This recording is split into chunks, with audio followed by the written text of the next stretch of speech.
They are not soldiers, they're not spies, but they are rewriting the war. Right now, powerful AI language models are quietly reshaping how you think about the India Pakistan conflict. Not with bullets, but with words, with answers that sound neutral yet subtly twist the truth.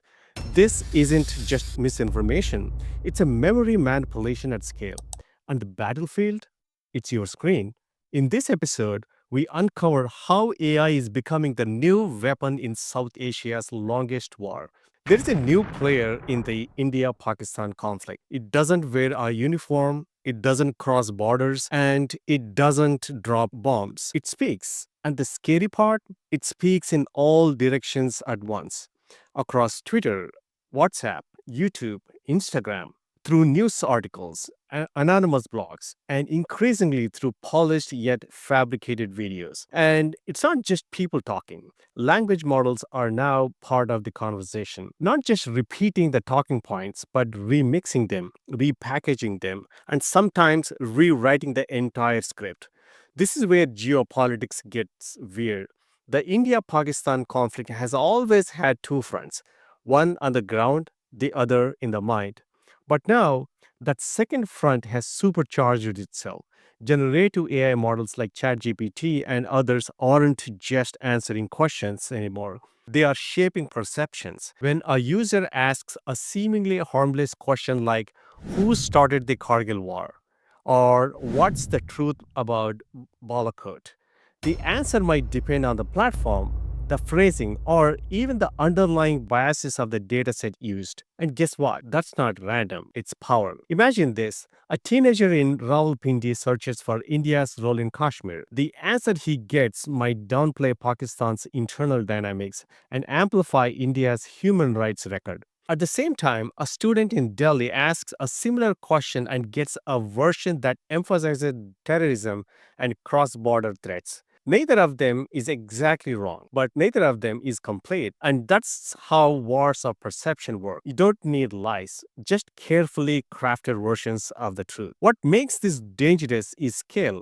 In the past, misinformation needed human hands to spread. Now, a language model can generate thousands of tweets, hundreds of blog posts, or convincing news summaries in seconds. And these aren't just written in English. They can be pushed out in Hindi, Urdu, Punjabi, Bengali, Tamil, with localized phrasing, local idioms, even regional spelling quirks. This is not just AI. This is precision guided propaganda. But who's behind it? That's the question nobody's ready to answer. Because the thing about generative AI is that it doesn't always leave fingerprints.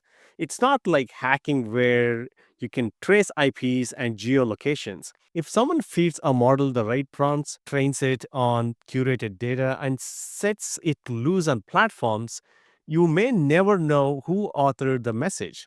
India could be running a narrative campaign. Pakistan could be experimenting with influence bots, or it could be a third party, China, the Gulf, or even private actors playing both sides. Now, here is where things get even more twisted.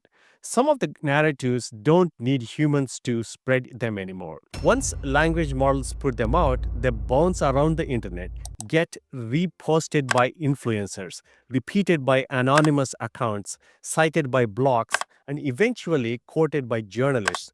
In a few days, what started as an AI generated paragraph turns into an accepted narrative. Truth and fiction blend. Memory gets rewritten. History gets bent. And the India Pakistan conflict, it continues. But the battlefield has expanded. Not with the tanks or drones, with words, with prompts, with cleverly phrased sentences typed into a chat box somewhere in the world. Let's look at how both sides are actually building their digital arsenals and how AI generated content is quietly entering the war room. Let's get real. No military today ignores information warfare. And when it comes to India and Pakistan, the digital arms race is already underway. We are talking about intelligence units investing in machine learning tools, governments quietly funding research into AI powered media monitoring, and political actors on both sides using large language models to frame debates, create noise, or shape public reaction to a crisis. This is no longer a hypothetical, it's happening now. A few years ago, fake news factories were churning out crude disinformation, obvious lies, grainy images, poor grammar. But now, with AI, the game has evolved. Entire narratives can be manufactured with surgical precision.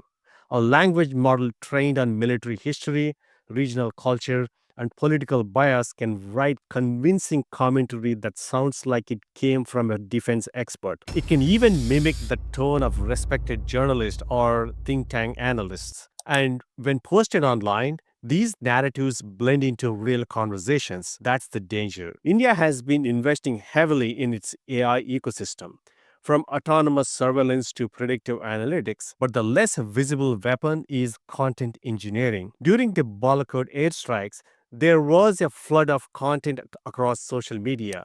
Some of it is patriotic, some of it inflammatory. Now, imagine what happens when AI joins the flood. It doesn't just amplify it, it personalizes it, tailors it, puts out content designed to spark emotional reactions in different regions. A soldier story in Hindi for rural audiences, a geopolitical analysis in English for the urban elite, a local meme for younger users, all pointing in the same direction, all reinforcing the same idea, and none of it clearly marked as AI generated. Pakistan isn't far behind. Their information warfare doctrine has long emphasized narrative framing. Now, AI tools are starting to fit into that strategy. Think about this. A few carefully tuned prompts in a model trained on Kashmir discourse can create articles that sound deeply persuasive to international human rights audiences. These articles get seeded through diaspora communities, picked up by global NGOs, cited in diplomatic debates. It's smart, it's subtle, and it sidesteps the old methods of direct state propaganda. But here's where things get blurry. Not all this content is coming from governments. There are countless unofficial actors, YouTubers, Telegram channel admins, ex military influencers who are starting to use AI to scale their reach. Some are doing it for money, some out of ideology, some just because they can. And when hundreds of accounts start pushing similar messages, people start believing those messages must be true.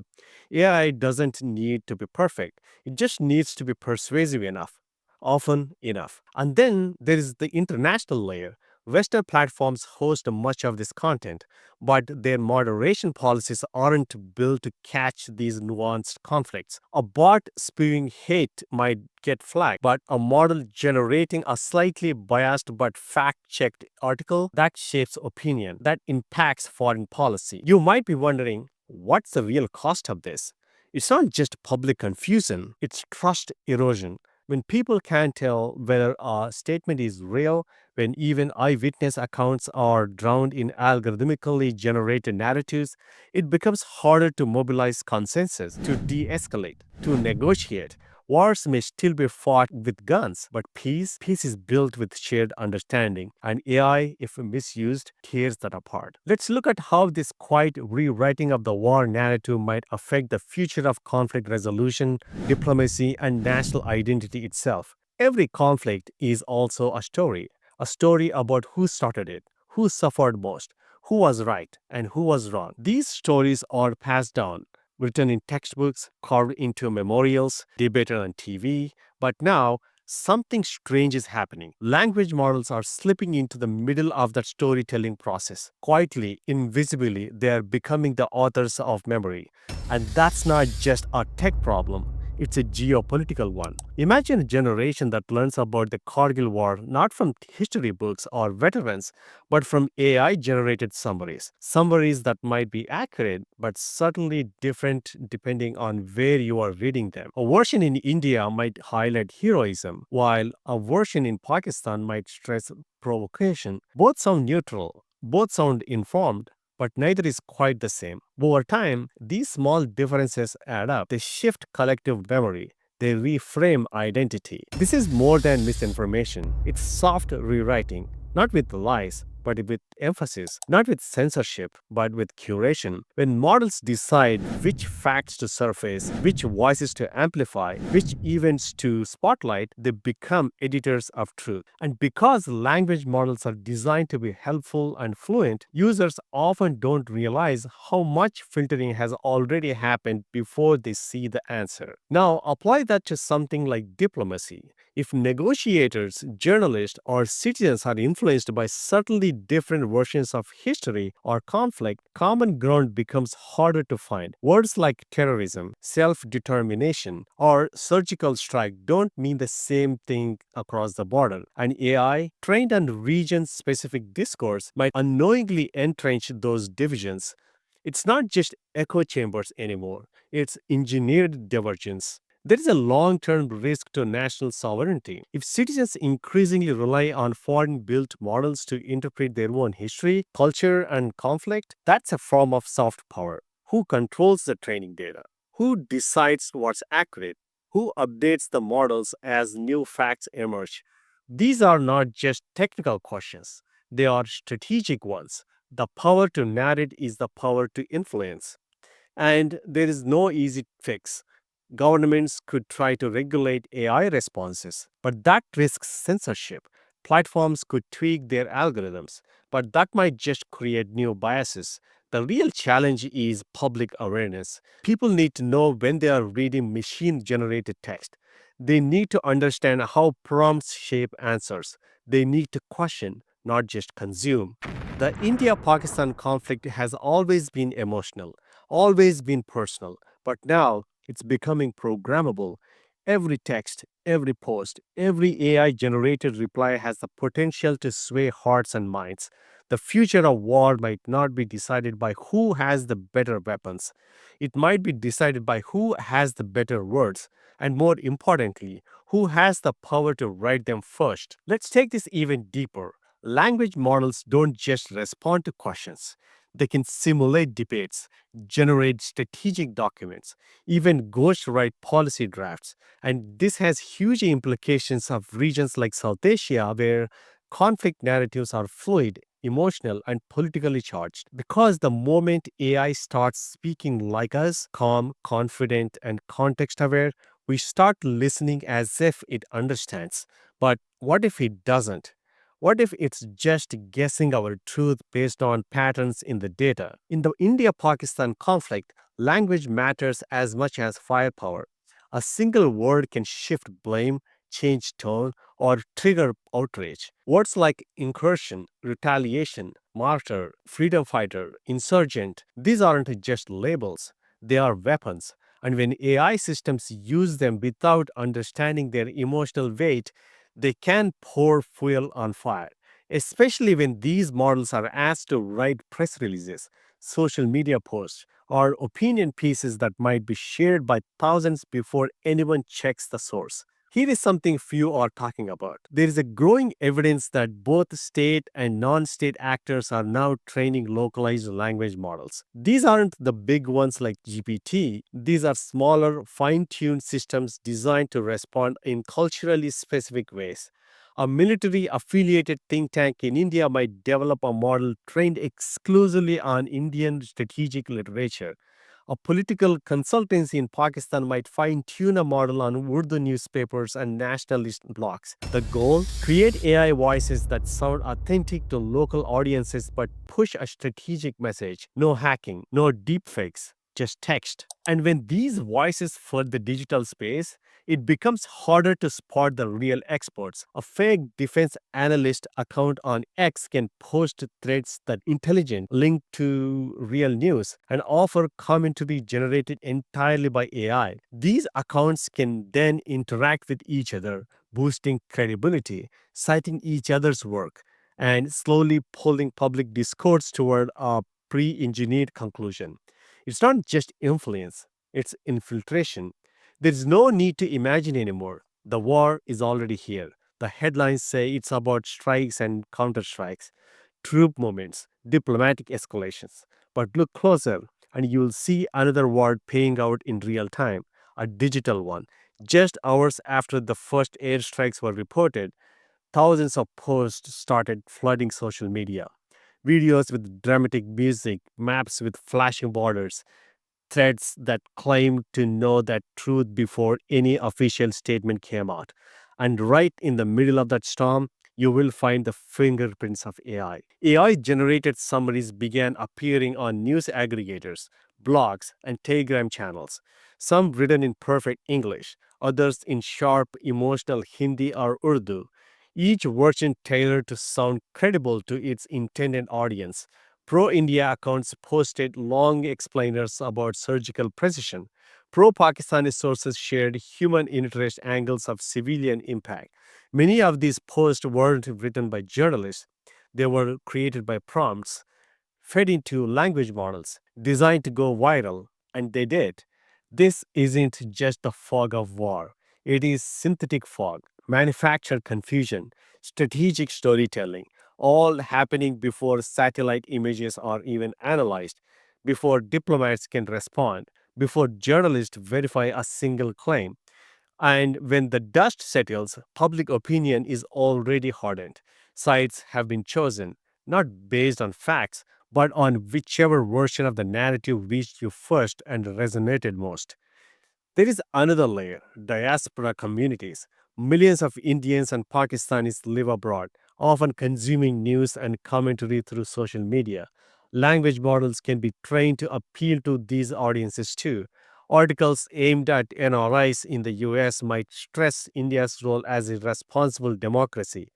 Content aimed at Pakistanis in the Gulf might highlight regional solidarity and Islamic identity. These targeted narratives subtly influence how diaspora populations vote, donate, protest, and engage with their home countries.